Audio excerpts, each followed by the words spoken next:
रक्षाबंधन के सब भाई बहन के हमरा तरफ से बहुत बहुत बधाई शुभकामना। सब आदमी के हैप्पी रक्षाबंधन।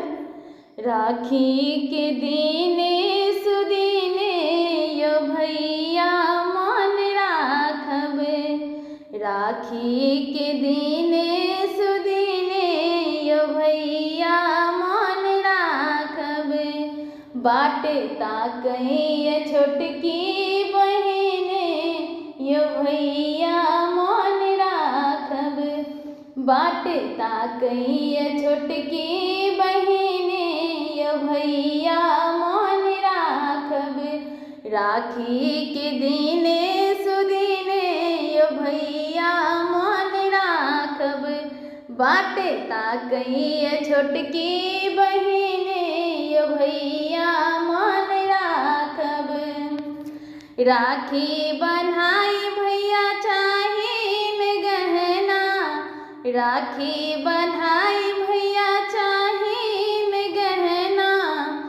आही सो बिहुसैया नैहर के अंगना। नैहर के अंगना नैहर के अंगना। राखी बन्हाई भैया चाहिन गहना।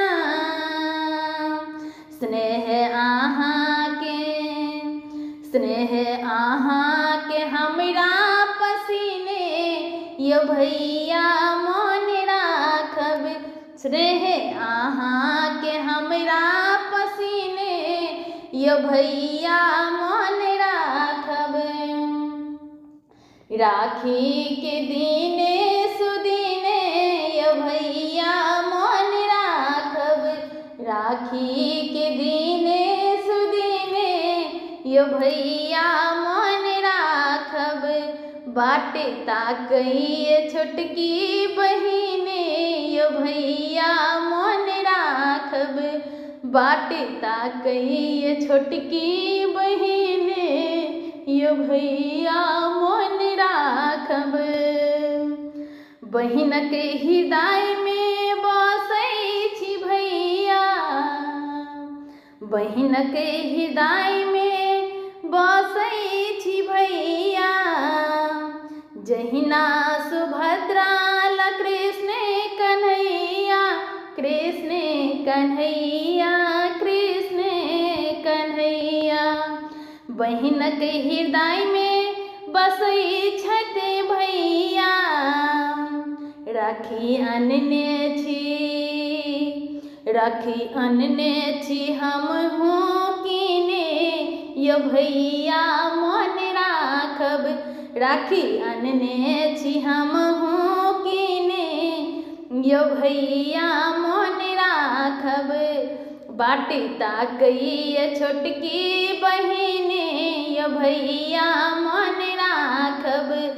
राखी के दिने सुदिने यो भैया मन राखब। राखी के दिने सुदिने यो भैया मन राखब। बाटे ताकैया छोटकी बहिने यो भैया मन राखब। अहीं सो पसरल अछि पूनमी जोड़िया। अहीं सो पसरल अछि पूनमी जोड़िया। अहाँ बिनु भैया यो जिंदगी अन्हरिया। अहाँ बिनु भैया यो जिंदगी अन्हरिया। जिंदगी अन्हरिया जिंदगी अन्हरिया। अहीं सो पसरली पूनमी जोड़िया। भाई बहिनक हे यो भाई बहिन ऋणी यो भैया मन राखब। भाई बहिन के ऋणी यो भैया मन राखब। बाटे ताकैया छोटकी बहिने यो भैया मन राखब। बाटे ताकैया छोटकी बहिने यो भैया मन राखब। राखी के दिने सुदिने यो भैया मन राखब। बाटे ताकैया छोटकी बहिने यो भैया